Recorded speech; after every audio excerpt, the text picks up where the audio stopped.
If you want to get wealthy in your lifetime, then it is critical that you make sure that you're saving and investing enough money over time. So today, I'm going to give you guys my opinion as a multi-millionaire entrepreneur about the minimum amount of money that you should have at each age, how much you should have saved, and how much you should have invested by each age. Without further ado, let's dive in.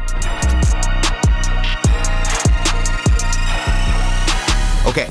We are going to start with the 20s. This is because this is the decade in which most people finish school, enter the job force, and make dumb decisions with money. Over the past few decades, the price of college has increased significantly. The average cost right now of tuition fees for a private out-of-state college is $43,500 per year. It is significantly less than that for public in-state colleges, but college students are still stacking up quite a bit of student loan debt before they enter the workforce. In fact, it is common for students to graduate with nearly $30,000 to $40,000 in student loan debt. What this means is that a large percentage of people who are in their early to mid-20s actually have a negative net worth. So if you are this age, then you are far ahead of the game if you are already in a positive net worth state.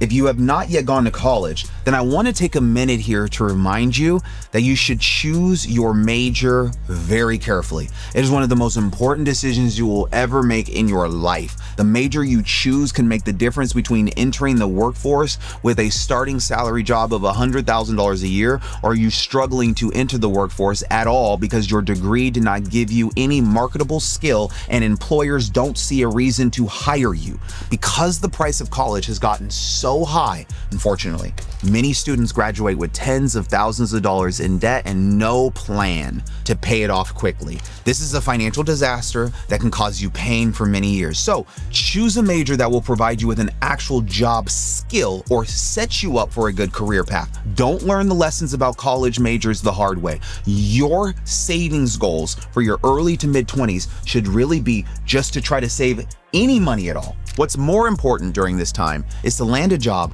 build credit, pay down your student loan debt if you have it, and just take the steps to become financially disciplined and responsible. You need to learn how to budget. You need to learn how to live beneath your means. You need to learn how to think like someone who is trying to build wealth, not someone who's spending. I also recommend keeping your expenses extremely low at this age. This will help you to start paying off your debt faster. This can mean living with roommates, using public transportation instead of buying a car if you happen to live in a city with public transportation, cooking the vast majority of the meals at home rather than frequently eating out at restaurants like DoorDash just because you hear that entrepreneurs don't like to spend a lot of time cooking. You're in your 20s, you're gonna cook. This is how you're gonna get out of the financial hardship that you're in. If your company offers a 401k plan, guess what? That's a tax-advantaged retirement plan. You should start contributing to this as early as possible. If you don't have the option, consider opening an IRA. The longer that you have a 401k and an IRA or another retirement plan, the more time it will have to grow and compound.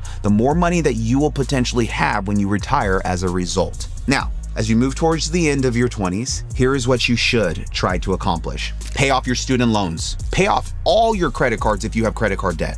Build an emergency fund with 4 to 6 months worth of living expenses in it. Save at least $10,500 in a tax-advantaged retirement account. Get educated on using investments to grow your wealth and start making investments. If you can do more than this, then great, you're ahead of the game. If you cannot do these things, then you might be falling behind and it might be time for you to start getting a little bit more serious about your finances and what your overall goals are. Okay, let's move on to your 30s. Once you reach your 30s, hopefully, you'll have set yourself up to the point where building wealth starts to get significantly easier. This is because you might have a good job now or a growing business. You might have contributed that $10,500 to that retirement account that is growing steadily. You might have started learning how to invest in the stock market or rental real estate because you've been reading books instead of partying at EDC. Your student loan debt might actually be paid off by now. Maybe you have a few raises that happened with your employer, a promotion, or you're a business owner now. Perhaps you found a way to increase your profits.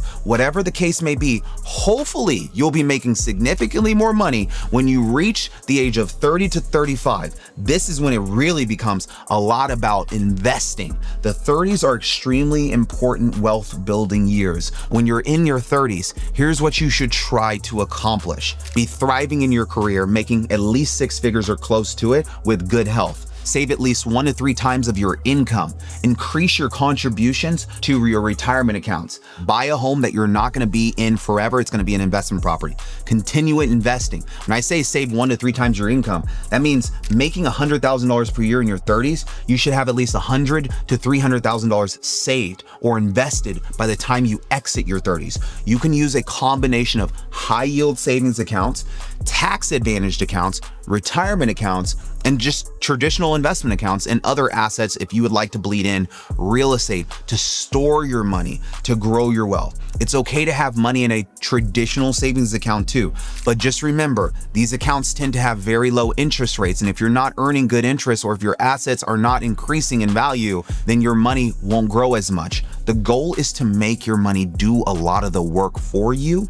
so you don't have to do it all yourself forever. Let's talk about your 40s. For a lot of people, they reach their peak earning capacity in their 40s. This means that during this decade, it's extremely important to make sure you do not make the wrong financial moves and that you make sure that you're very comfortable with the remaining of your working years and what that's going to look like for a peaceful retirement. The higher earning capacity that many people experience during this decade can help to offset the increased cost that also tends to come along with being in this decade, such as raising children, helping to look after your elderly parents and relatives, and much more. But here's what you should try to accomplish by the time you're in your 40s. Reach your peak earning capacity at your employer or with your business. Max out contributions to retirement accounts and start converting them to Roth accounts. Pay down a substantial portion of your mortgage. Save at least 3 to 6 times your income. Seek out tax-advantaged investments. A lot of people in their 40s start to make serious money.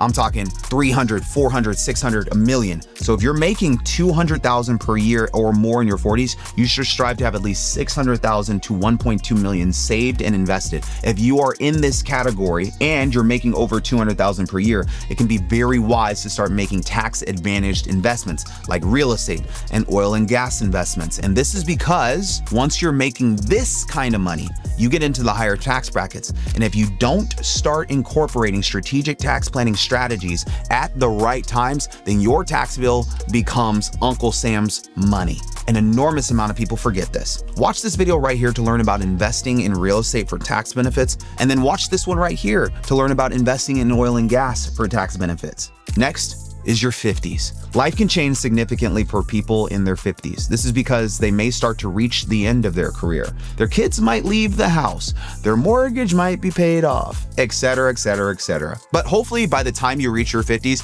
you will have built a solid level of wealth and you will have set yourself up extremely well for retirement. But here are the things you should focus from a financial perspective in this decade. Mortgages should be paid off entirely if you haven't done so yet. But I also want you to start thinking about maxing out catch-up contributions to your retirement accounts if you're behind on retirement planning. You should have at least 6 to 8 times your income saved. Think about downsizing some things that you don't need anymore, knowing that you're getting older and how you're going to pass assets to your kids. Start reducing your investment risk and start making things a little bit simpler for you so you're not managing so much, but you're managing the things that are really going to give you the highest value relative to your financial risk. Because you really don't have to focus so much on risk as much anymore. You should be focusing on sustainability.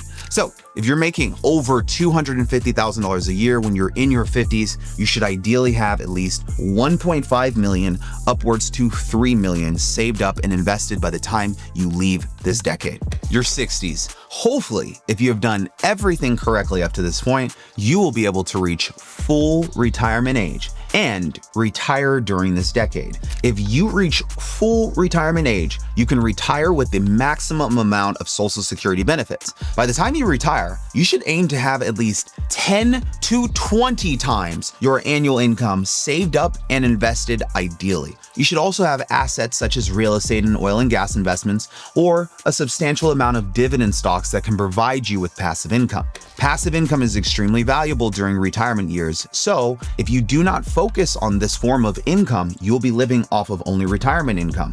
If you're making over $300,000 in retirement, it's ideal that you start having at least 3 million saved up and invested. If you do, you could potentially live off of this income in addition to your Social Security benefits for many years to come. Strive to hit this target. Now, I'm going to answer a question from a subscriber. This one came from Inspired by Christ 1986 on my How to Pay Yourself from Your Business for Every Entity Type video. Make sure you check that video out if you haven't seen it. Now, the question was, Karlton, thank you so much for showing up for us. Mr. Dennis, I have a question as a nurse who has just entered the world of real estate. How can I manage my time and transition completely into real estate? I'm a single mother of 2, and I would love to spend more time with the kids while also being a businesswoman who can make passive income to support our family and give back to the community. I hope you can help.